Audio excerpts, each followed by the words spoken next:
Duterte may ilalantad sa impeachment trial. Ano kaya ito? Grabe to Ako, matindi to mga banateros.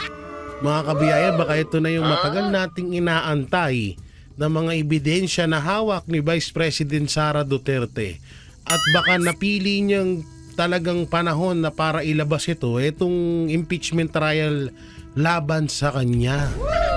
Grabe to dapat mga banateros, mga kabiyaya paki-share nitong video na to para malaman po para malaman po ng iba pa nating mga kapwa Pilipino, lalong-lalo na yung mga OFW hero abroad, at mapanood nila itong balitang ito.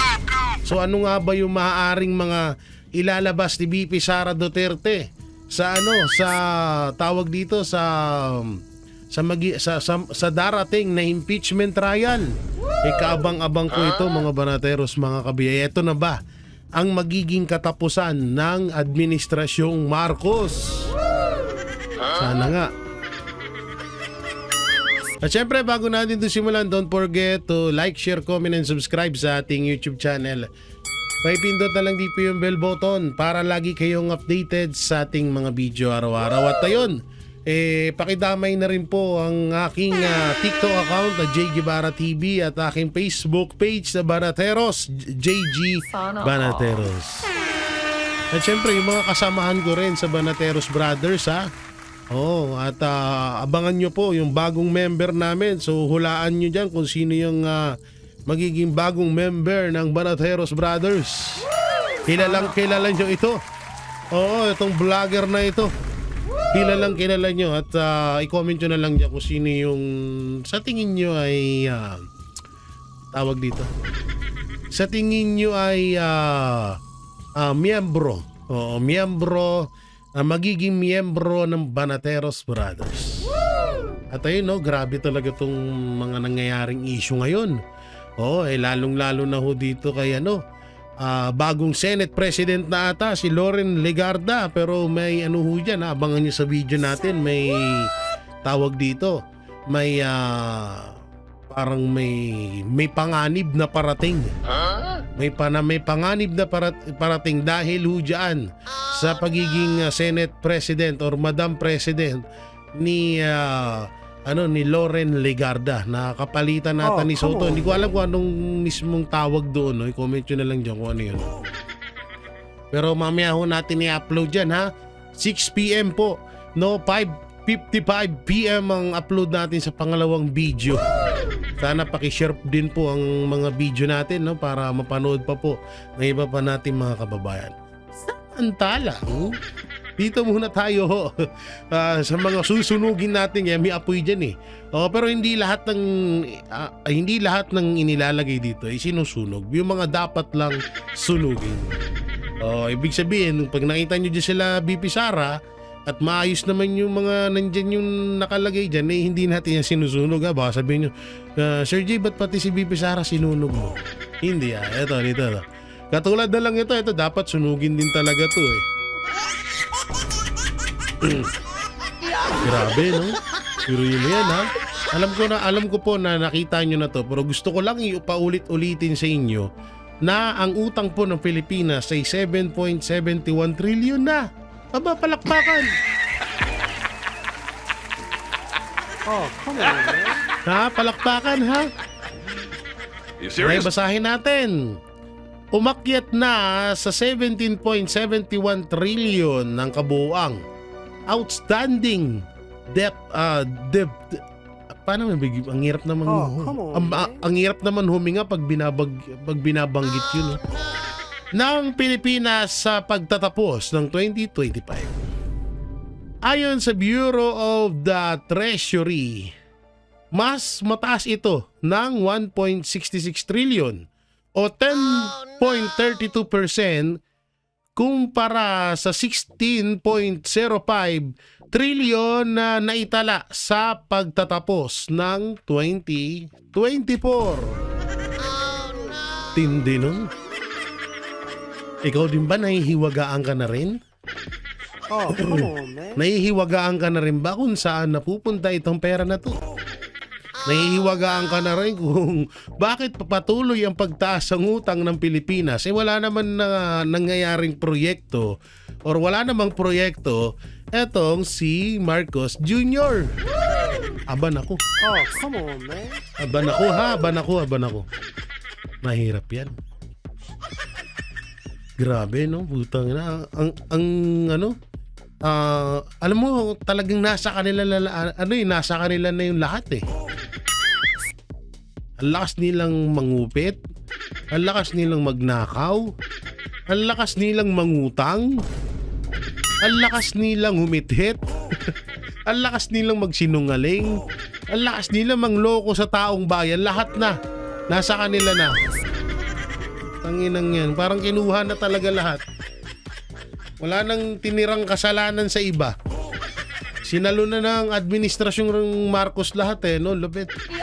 Iba din eh. Iba din nangapog nito. Hindi, no? Mas mataas pa. Piruin mo talagang wala.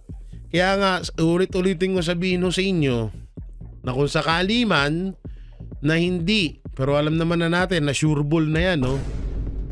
Na dapat lang talaga ay si Vice President or kung sino man sa mga Duterte or sa panig ng mga Duterte ang maging presidente ng Pilipinas dahil malamang sa malamang ngayon pa nga lang nararamdaman na natin what if pa sa pagtatapos ng termino ni Marcos Jr. Nga na. Nga talaga. Nga yan, Beshi. Oo, talagang kailangan natin yung taong magsasalba nito, no? Biruin mo, ito lang kasi paano ko ba nasabing si BP Sara ang pwedeng magsalba ng kautangan na ginawang katarantaduhan ni Marcos Jr. sa Pilipinas? Ang Davao ho, nung panahon hanggang ngayon, ang Davao wala pong kautang-utang. Pero ang Davao po ang isa sa pinakamagandang lugar, pinaka-safe na lugar. Walang nangyayaring baha o walang ghost project, walang substandard na flood control, pero sila po ay walang utang. Partida po, hindi pa po sila, ginigipit pa po sila sa mga pondo. Pero ang Davao City po ay walang utang. Kaya utang na loob, Marcos Jr., bumaba ka na. Hello? Si Marcos eh. Marcos pag di na kaya, baba na. Pag hindi na kaya, baba na para hindi ka na mahirapan. Masyado ka nang nahihirapan. Oo, masyado ka nang nahihirapan kung saan mo dadalhin yung perang mga pinagnanakaw mong hayop ka. Hayop, no? Ang tindi, no? Grabe. Lahat na nasa sa inyo na. No, dito naman tayo, botohan naman, botohan. No, eto botohan tayo Ay hindi pala botohan to. Katulonggisan pala. Ano pinagagawa na itong mga to?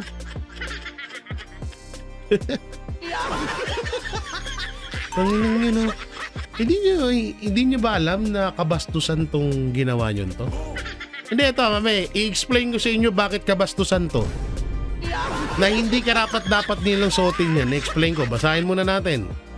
De Lima, si Ko, si Elago, Ontiveros nagsuot ng anong tamang pagkabigkas dito? Hihab o hayab bilang pakikisa sa mga Muslim. Nakikisa po tayo sa pagdiriwang ng World Hihab Day 2026. Ano bang tamang bigkas doon? Sa yun na nga yun, no? So, bakit bastos ang ginawa nila? Nire-respeto nyo. Sige, nandun na tayo sa point na at talagang dapat namang respetuhin yung ng mga kapatid nating mga Muslim. Pero, hindi ba kayo nababastusan sa ginawa nyo dahil yung nag-iisang presidente ng Mindanao pinagtulong-tulungan yung mapalayas dito sa Pilipinas? Sa tingin nyo natutuwa ang mga kapatid nating Muslim na makita nila na nakasuot kayo ng ganyan? Ang pagkakaalam ko, para lang yan sa mga kapatid nating mga Muslim na at ang nagsusot hindi ko wala naman ako nakita na bawal suotin yan ng mga Kristiyano or ng iba't ibang relihiyon. Wala akong nakitang ganun. Pero kung meron man, i-chat nyo dyan kung sino yung mga nanonood dyan ng mga kapatid nating mga Muslim, no? Pero ang pagkakaalam ko lang dyan, yung mga nagsusuot niyan, yung mga ayos na mga tao, hindi yung mga demonyo. Demonyo, mas demonyo. Diba? Hindi bagay eh. Hindi bagay sa kanila eh. Tawagin natin sila na the poor devils. And the Ma'am Shi de Lima. Tanginan to mga to, patawang ipot ang puto. Sa kagustuhan mapansin ng taong bayan kung ano lang pinaggagawa kahit nagmumukha na silang tanga. Bibiruin mo puta, demonyo ka tapos magsusuot ka ng ganyan. Hindi para sa mga demonyo yan, ang pagkakaalam ko dyan. Diba? So dito tayo, botohan tayo. Eto na, Ano na naman tong Early Protects for the 2028 Presidency. Ito, botohan daw tayo. Isang like para kay BP Sara, isang heart para kay Vice Ganda, isang care para kay Risa Ontiveros, isang tawa naman para kay Coco Martin, at isang nagulat or shock emoji kay John Vic Remulla. Tanginang sa apat na yan, wala akong tiwala dyan eh. Kay Vice Ganda, puro hotdog lang ang alam niyan eh. Si Risa Ontiveros, buta na, panganib ang dadalhin sa Pilipinas niyan. Si Coco Martin, hindi ko siya nakikitaan. Hindi ako basher ni Coco Martin, pero hindi ko siya nakikitaan ng potensyal na mamuno sa bansa natin. At lalong-lalo na tong hinayupak na isa sa mga kupal sa gobyerno na si John Vic Remulla. Hindi pwedeng maging leader ng isang bansa ang isang balimbing. Alam naman na ho natin ang kwento ng mga Remulla, mga balimbing. Diba? Mga balimbing yan eh. Ito naman sunod natin na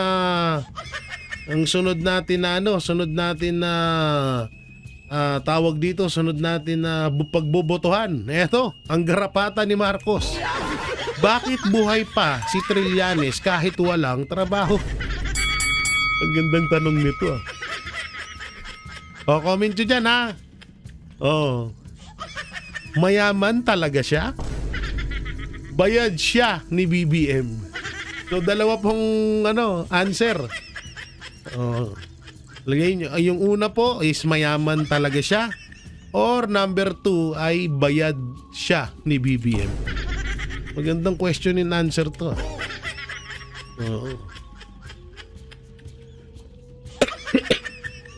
Ito pa isa. May malupit din dito na mga katanungan. Ito pa isa ha. Yan Sino ang dapat ma-impeach? Si BBM o si BP Sara? Comment nyo na yan dyan.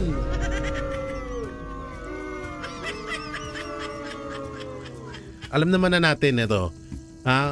Ito yung isa sa mga katunayan or katibayan na talagang deserve ni Marcos Jr. na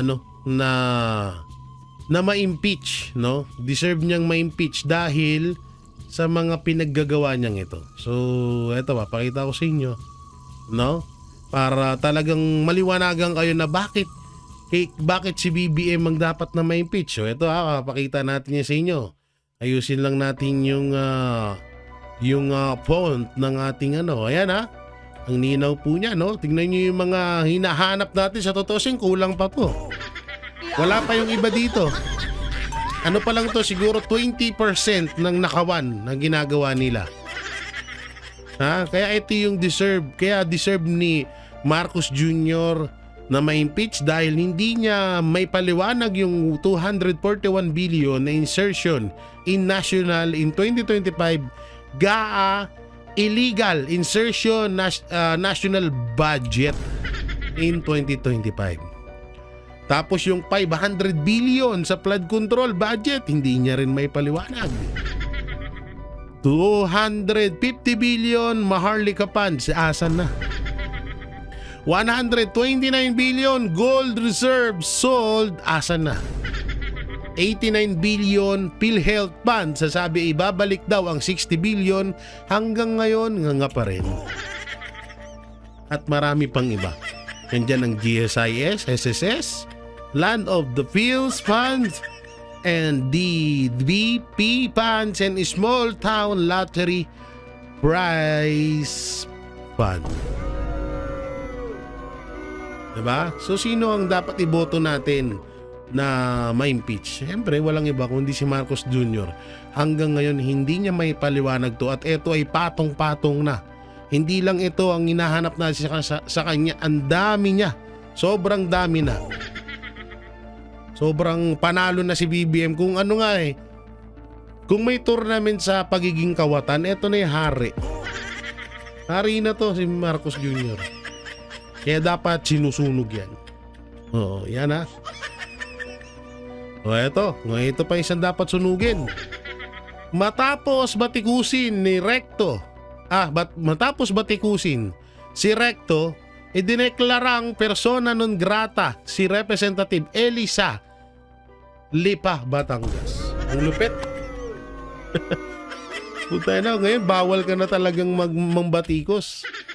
Sa totoosin, napanood ko naman yung ni Eli, ito ni Representative Eli San Fernando ba apelido nito? Napanood ko naman yung opinion niya. May point naman siya. At may kita naman natin na nagtatanong.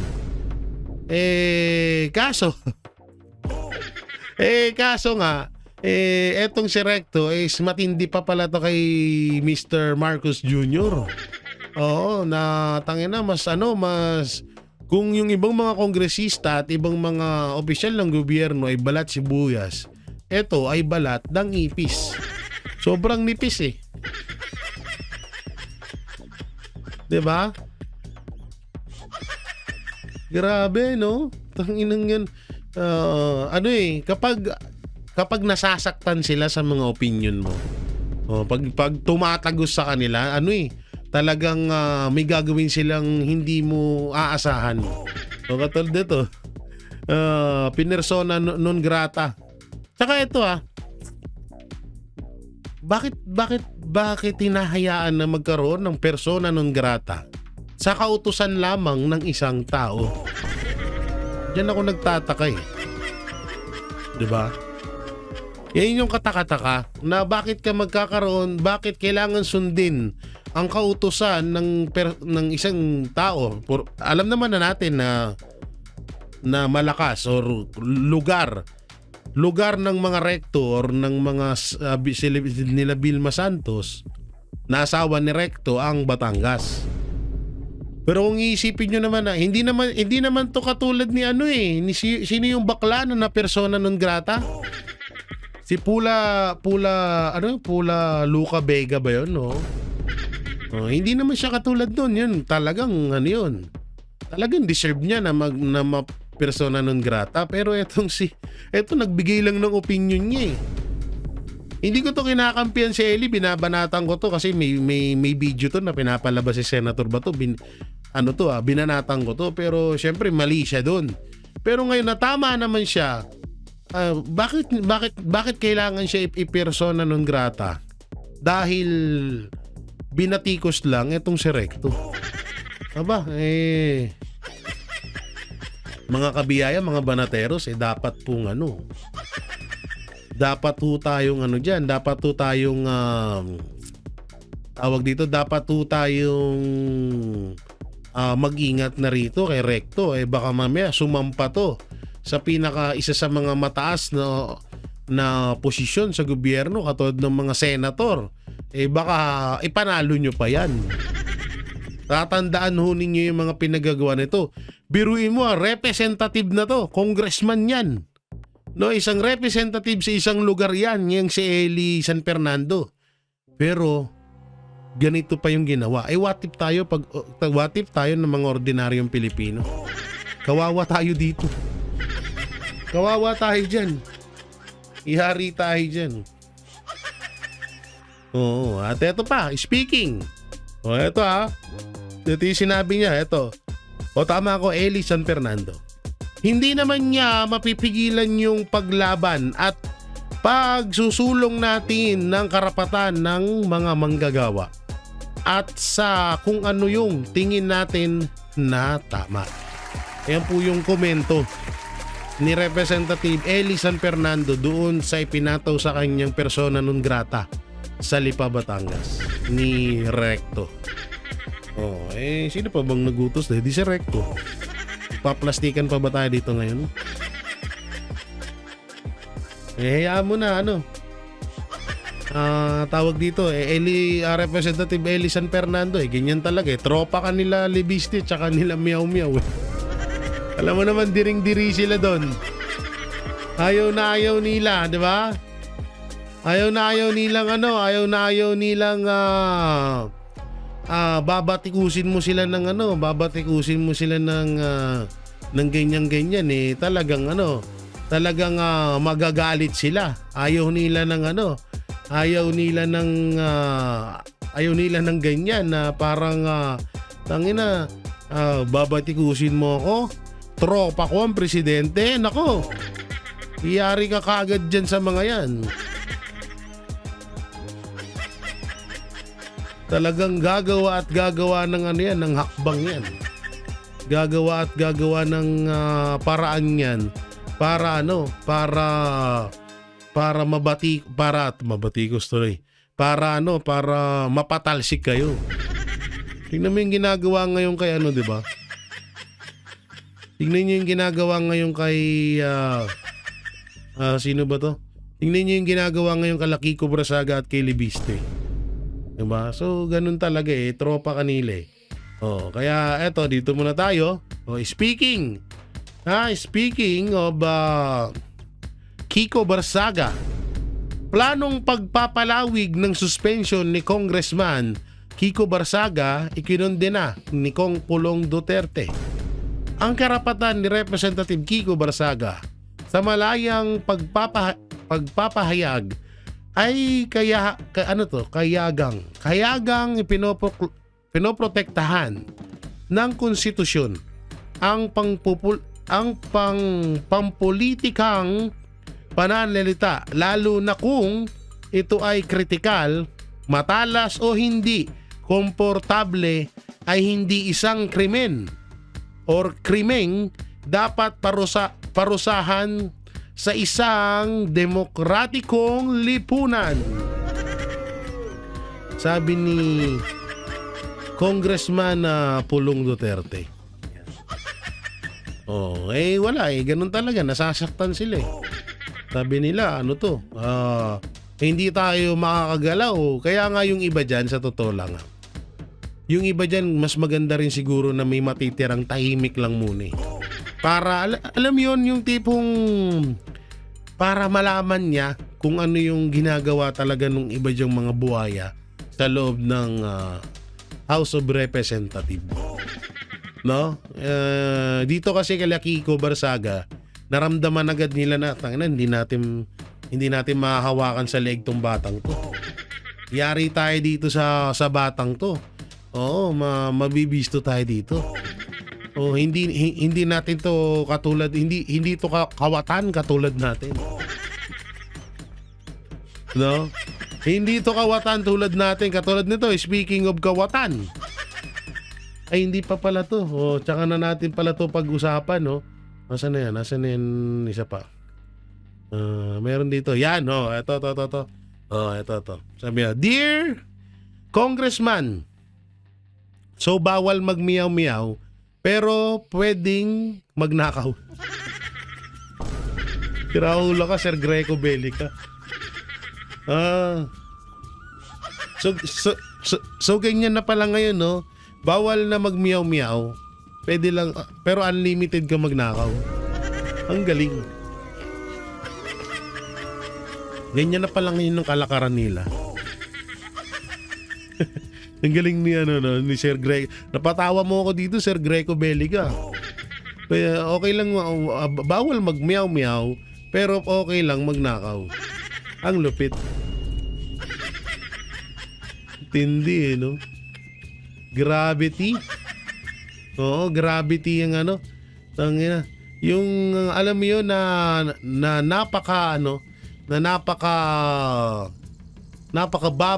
napakababang dahilan, no? Pero dahil nga ikaw ay kalaban nila, kaya ikaw talagang tatrabawi nila.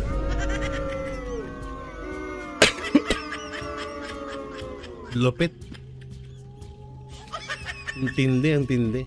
Oo, talagang malupit to. Kakaiba. Eto pa. Eto na, muling Representative Kiko Barsaga muling sinuspin din ng kamera. Sa botong 238, ang tutol ay 10 lamang at 9 abstentions. Pinatawan si Barsaga ng 60 araw na suspension sa session ng kamera nitong Miyerkules, Pebrero 4. So kahapon, oo nga, kahapon nga. Talagang init na init sila kay kay Congressman na Kiko Barsaga, no? Oo, talagang talagang gigil na gigil no? Talagang pinanggigilan nila tong batang to. Dito tayo. Eto, maiba naman. Ito po ay hindi kidnapping. This is ano to? Sino nagsasalita? Si Kokey. Iintindi niya si Kokey.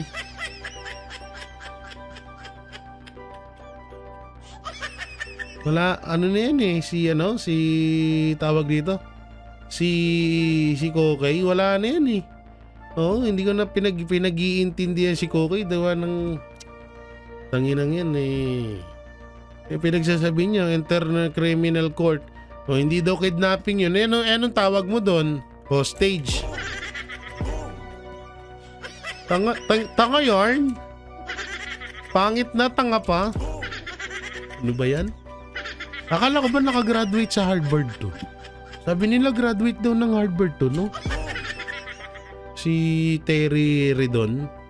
Akala ko si Kokey. Akala ko to. Pero siya na, Bicol pala to. Tiga Bicol din. So siya na lang pala natitira at ang sumisip-sip kay Marcos, no? So parang nilaglag niya na rin pala si Saldico. Hindi mo pagkakatiwalaan pala to. Mahirap pagkatiwalaan tong taong to. Tong si to. Dito tayo. Eto pa. Eto na. Representative Joel Chihuahua. Hindi matanggap ang naging desisyon ng Korte Suprema sa pagbasura ng impeachment complaint versus Vice President Sara Duterte. Sige lang, mag-iyakan kayo. Oo.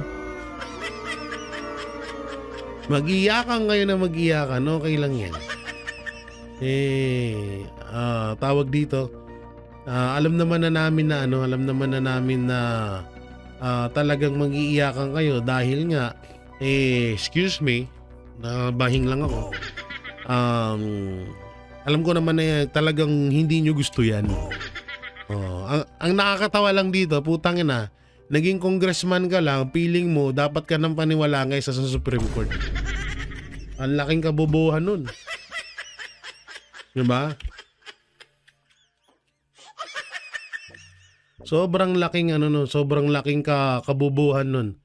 Nung mga ganong pahayag ng mga ganyang pahayag ng mga ibang mga congressman na parang, oy, ako paniwalaan nyo, yung Supreme Court, huwag nyo paniwalaan yan. Mas malalim ang alam ko dyan kaysa sa Supreme Court. Yan, tingnan mo si Soto ngayon, di ba? Nagmumukha siyang tanga. Awawa si Tito Sin din ngayon Totoo silang naawa ko Tito Sin. Hindi ko talaga rin alam kung anong dahilan. Bakit siya Alam mo 'yun? Bakit siya bakit siya nagkaganyan ngayon? No? Hindi kaya may iniingatan din si Tito Soto, kaya bakit niya sinusunod yung mga taong nasa likod niya? Hindi natin alam. Eto, bago tayo mapunta dun sa reveal ni Vice President Sara Duterte, panoorin po muna natin tong PBBM impeachment complaint mas matimbang versus reklamo kay Vice President. Yan, by Attorney Garcia. Panoorin po natin. Committee nila para sa pag-impeach kay Vice President yung Confidential Intelligence Fund. Di sige, you go ahead, good luck. Pero i-compare ninyo yung gravity nung offenses na alleged to have been committed by the President compared doon sa kay Vice President, ang layo. You know, you have a budget from the beginning, from 2023 to 2026 that is unconstitutional. Malabo.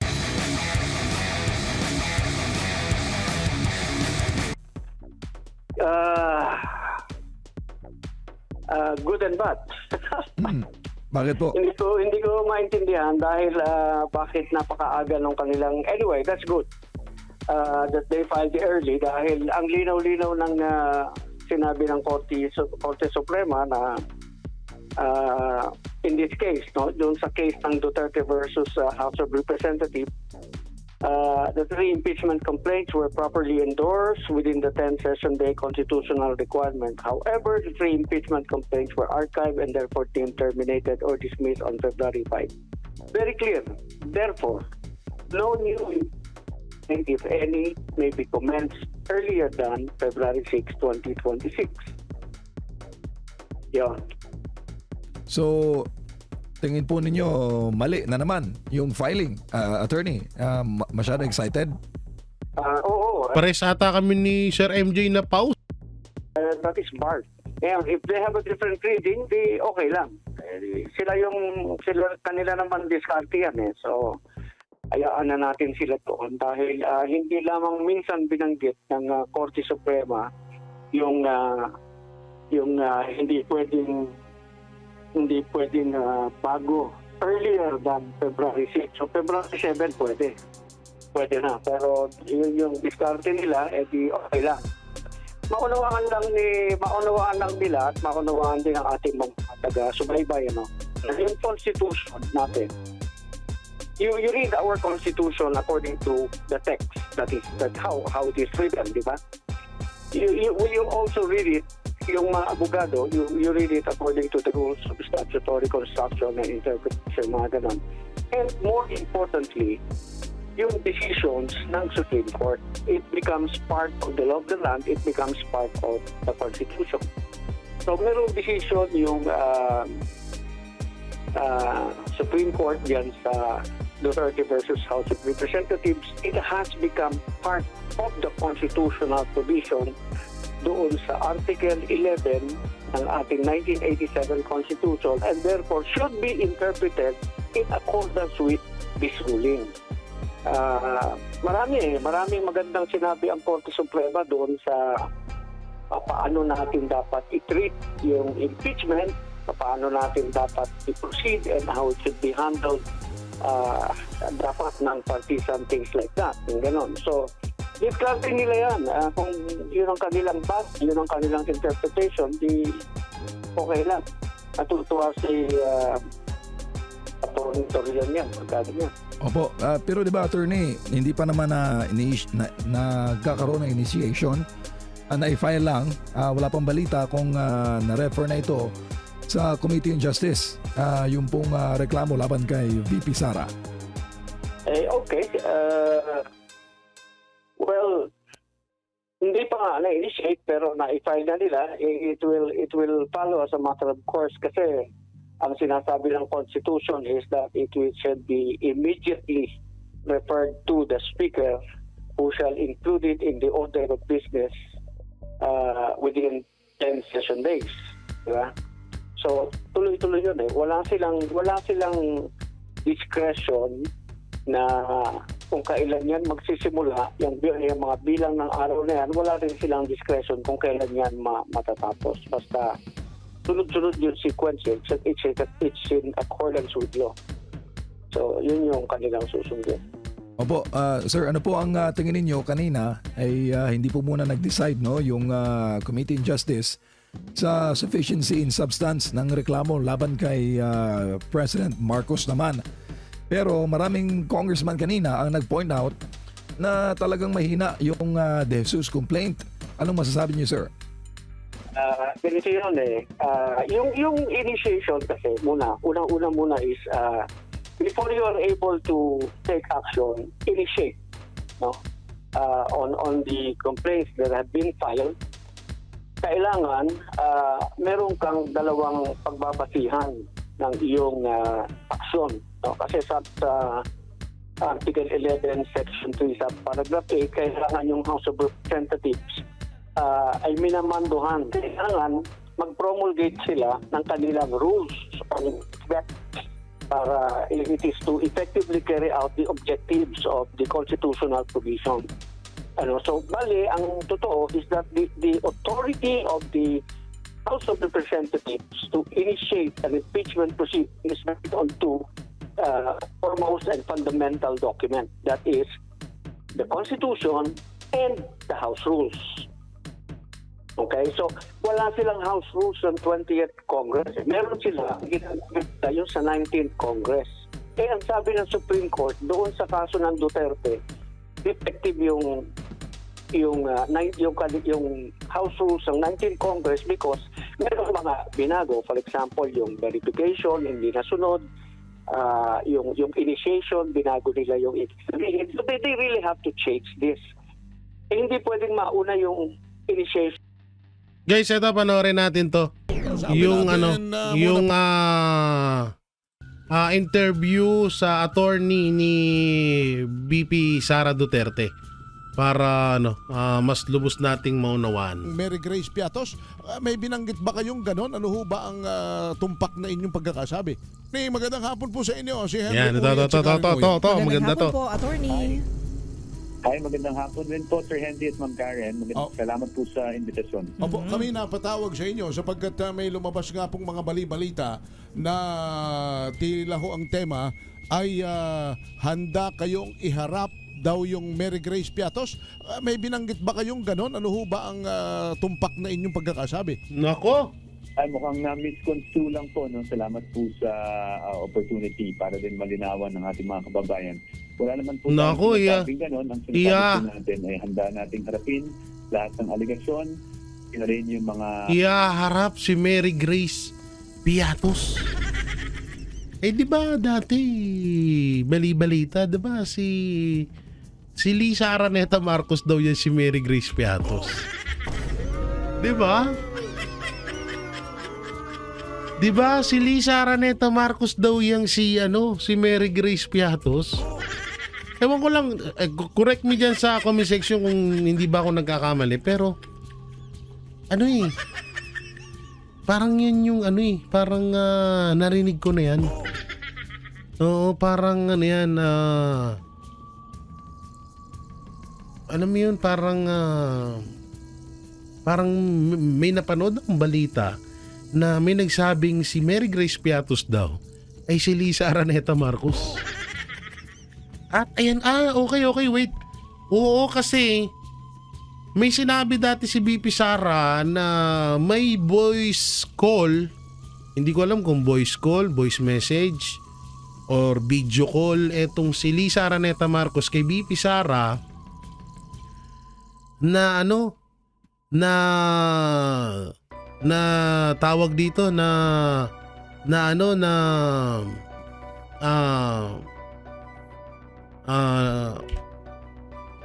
may pinapakiusap mapatungkol, hindi ko alam, basta parang may inilalapit si Lisa Araneta Marcos kay Vice President Sara Duterte.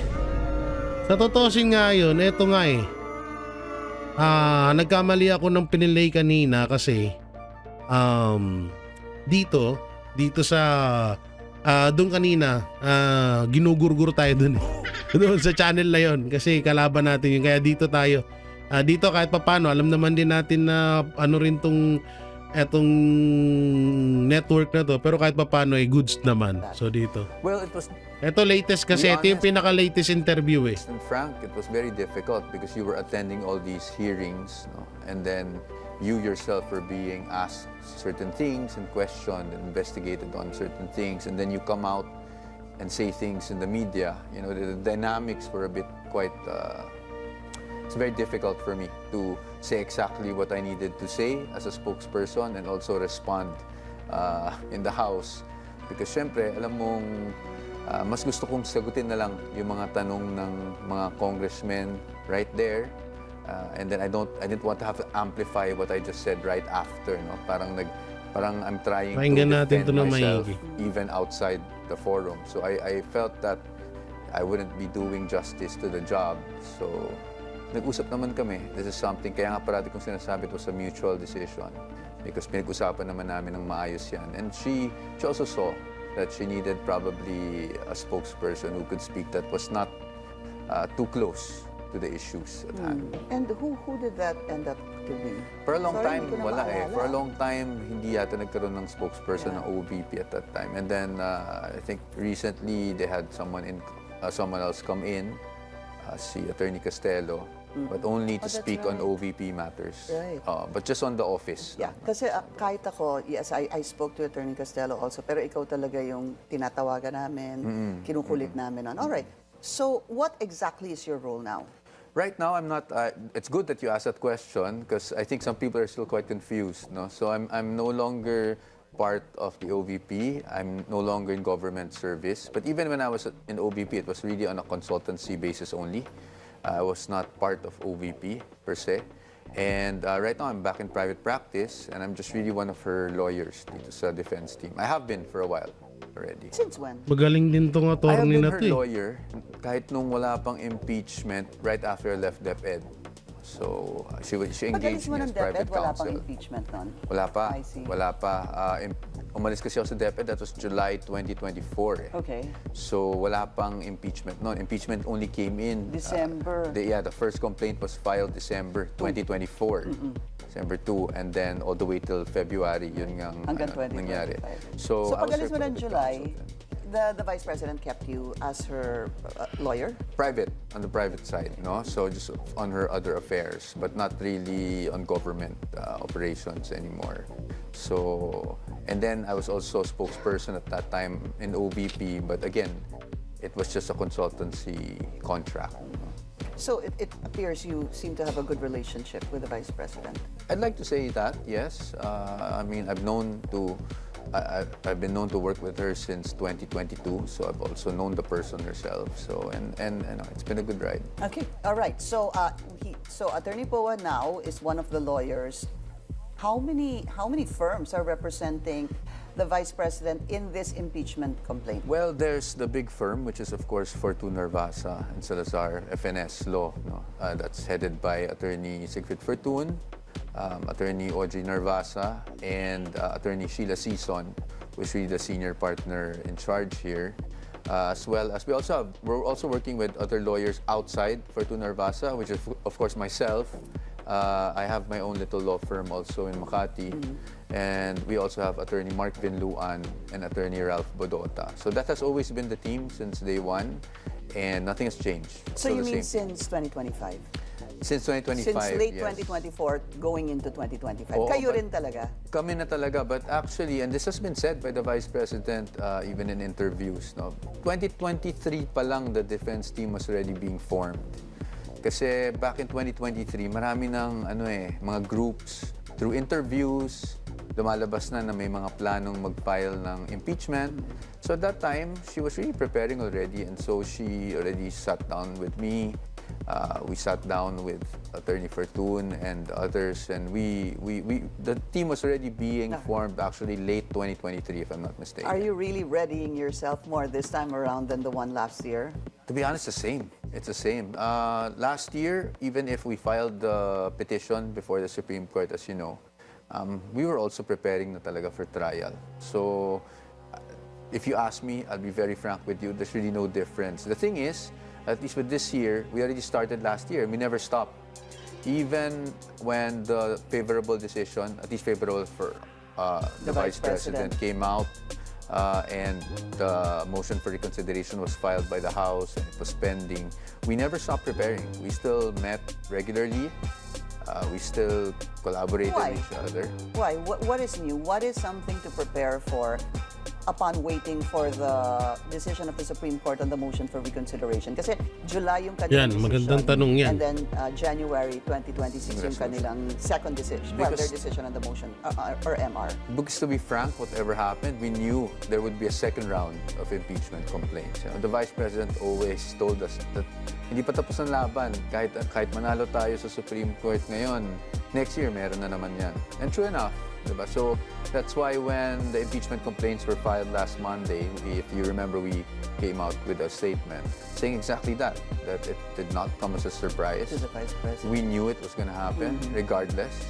And of course, I can't say we're not happy with the Supreme Court resolution on the motion for reconsideration. At least our theory was proven correct, but that doesn't mean it all ends there. Yeah, because ang sabi niyo po, the House violated the one-year bar rule. I'm trying to simplify it. Yes. Di ba? Yun lang naman talaga yun eh.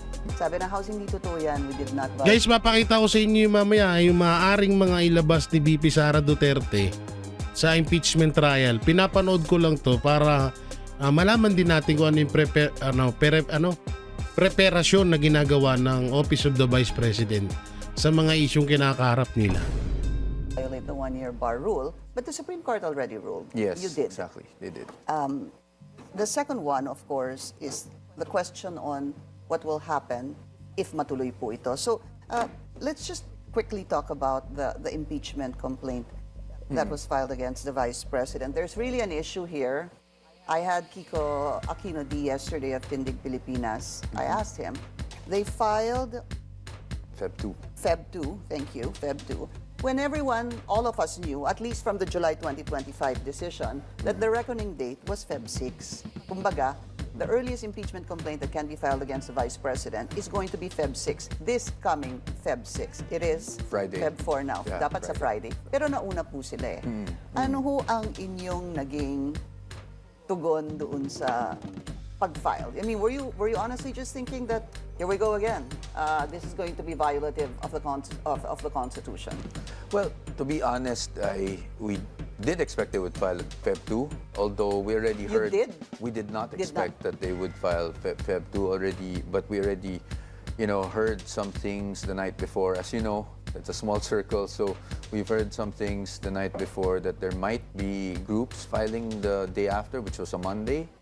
But I think I've listened to the explanation given, if I'm not mistaken, by Attorney Colmenares at least, immediately after the filing, that they felt that the deadline or the judicial deadline given, which was nothing before Feb 6, was sort of changed or revised because of the resolution to the motion for reconsideration. Dahil doon, and that was always our theory naman, is napag-usapan yung definition ng session days. And kung dati, kasi just for everyone to understand, Yes, please. diba? Attorney, go ahead. Ang session day is yung legislative day, at least yun yung interpretation, na from call to order to adjournment, it doesn't mean one calendar day. It could last 2 days, 3 days. Actually, dun sa mga budget hearings, nangyayari yan, diba?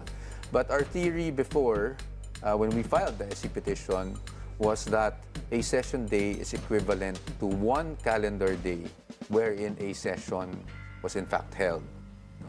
Because sa tingin namin, sa pananaw namin, when the framers of the Constitution actually wrote that provision, they weren't thinking of yung legislative day na pwedeng call to order ka and adjourn ka pero 3-4 na araw na yung lumipas.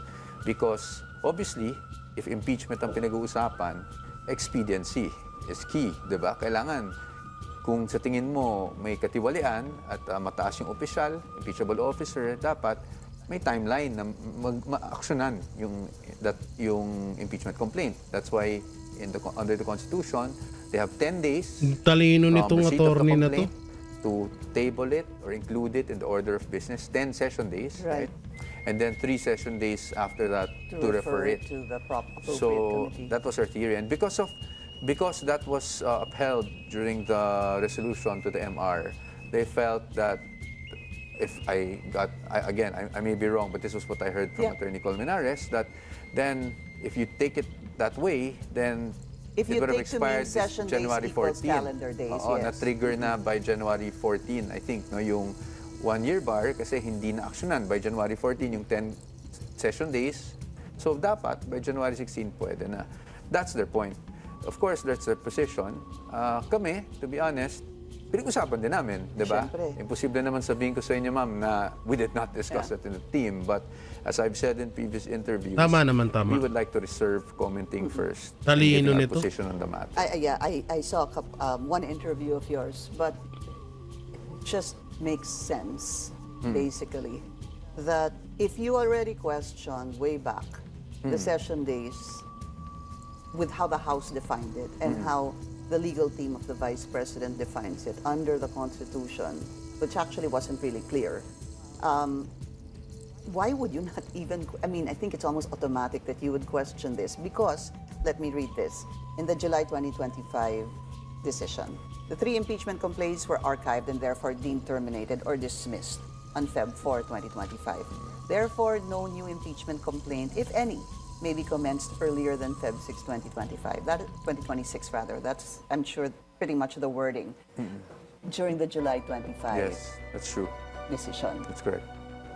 Doon po kasi sa MR, doon sa decision nila on the motion for reconsideration, I'll be honest, I'll be frank also, I was trying to look for it. Inulit ba yung July no earlier than Feb 6? I didn't see it. Wala. And I also didn't see any reckoning, anything that refers to a reckoning date, whether it's February 6 or January 15. Wala Exactly. po. Kayo din ho ba? Kasi Wala. ang haba talaga nung decision. Hinanap ko rin yun, if there were changes. Siyempre, nung we were discussing this amongst the team, tinignan din namin, not just me, but even my co-counsels, tinignan namin. Ano yan, no? Yes, doon sa tama po kayo. Ano, tawag dito, itong si attorney Mike Pua, ano, yung counsel for Vice President Sara Duterte, ano siya, kalmado lang, no? Yan yung mga dapat katakutan, yung mga ganyang, kalmado lang. Say for the sake of argument, so Feb 2, Feb 3, Feb 4, sabihin po natin kahit mag Feb 4, Feb 5 pa sila na session days, which normally isn't the usual case. Kahit next week, pasok pa rin po dun sa within 10 session days. So marami pang pwedeng mangyari, to be honest. That's why we're monitoring the developments muna and we're not commenting yet. We want to see how the Galing. House will act on these complaints. And then, thereafter, perhaps, pag mas klaro na yung sitwasyon, maybe dyan na kami magsalita on our position. Kasi what are the possibilities? The possibility obviously will be another impeachment complaint that will be filed on Feb 6. Could be. That's Diba? We're not discounting that. Of course. definitely. Because especially if the Supreme Court said reckoning date is Feb 6, sabihin lang po natin, for the sake of argument, yung dalawang impeachment complaint, Makabayan and Tindig, Opo. sabihin violative. Questionin niyo po. Ako na po magsasabi. You question it before the Supreme Court. The Supreme Court, no, reckoning date is Feb 6. But somebody files on Feb 6, that will be taken up by the House Exactly. Justice Committee. Could be the same. That's why that's why to us there's no point commenting on it at the moment. Let's just look at the developments. Okay. We also don't want to telegraph our position because we also don't want to course. end up helping those, Yeah. to That's why I'm if we saying, find ako na, them. kasi that would be the normal course of action, me as a non-lawyer. And the next one also, Attorney Poa, would be Congressman Luisa sought clarification, di ho ba? From the Supreme Court. Ano ko yun, narinig ko yun sa isang, I think she was interviewed and she did say that even she herself, hindi niya alam ano ba talaga dapat dito. And she said that she thinks there's a need to seek clarification. Now, whether or not there was a formal motion filed before the Supreme Court asking for clarification, I do not have personal knowledge on that at this point. Hindi ko alam kung merong ang na-file. All right. So, we're gonna talk about the charge. So yan, no, balikan na natin to. Etong kanina, ayan, yung sinabi ni attorney Michael Pua. Oh, may kinausap lang saglit. Dito kasi sabi niya, Mary Grace Piatos ilalantad ni BP Sara sa impeachment trial. Nako. Dito sa impeachment, kung ito man ang tamang venue, siguro ilalantad na natin kung ano, and we're being preparing for that din naman po as part of the defense team. Grabe to. Matindi to, guys. Ang daming kakabahan dito. Oo, ito gusto nyo, ha, sabi ni BP Sara. Ito ang gusto nyong laban. Pagbibigyan ko kayo. Tana, kabang-abang to. Kahit ako parang di ako makapag-antay na magkaroon ng impeachment trial at tumarap si BP Sara doon at ilabas yung mga natitira pang ebidensya na hawak ni Vice President Sara Duterte. At sino nga ba talaga si Mary Grace Piatos? Uhuy! Oo, ang tindi nito, no? Tangina, grabe to. Hindi ko to, parang di ako makapag-antay dito, ah. Eh, di ba, kanina, kagaya na sinabi natin, parang si Lisa Araneta Marcos to. Pero alam natin na may iba pa. Kasi maraming sinabi si BP Sara dati, di ba? Yung hawak niyang video kay Martin Romualdez at kay Saldico. Hawak niyang video kay Lisa Araneta Marcos, kay Marcos Jr. Marami siyang ebidensya, kaso hindi niya nilalabas kasi nga hindi pa siguro napapanood. Pero kung yung impeachment trial na magaganap, ay baka dyan na ilabas yun. Kabahan na kayong mga So yun mga banateros, mga kabiyaya, nung may kukomento nyo dito sa mga napag-usapan natin na maaaring ilabas ni Vice President Sara Duterte sa oras ng impeachment trial laban sa kanya. So ano pong may kukomento nyo, i-comment nyo lang dyan sa baba at ating babasahin yan. Siyempre, don't forget to like, share, comment, and subscribe sa ating YouTube channel. Pipindot na lang din po yung bell button para lagi kayo updated sa ating mga video araw-araw. So maraming salamat. Ingat po kayo palagi. God bless and peace, and bye-bye.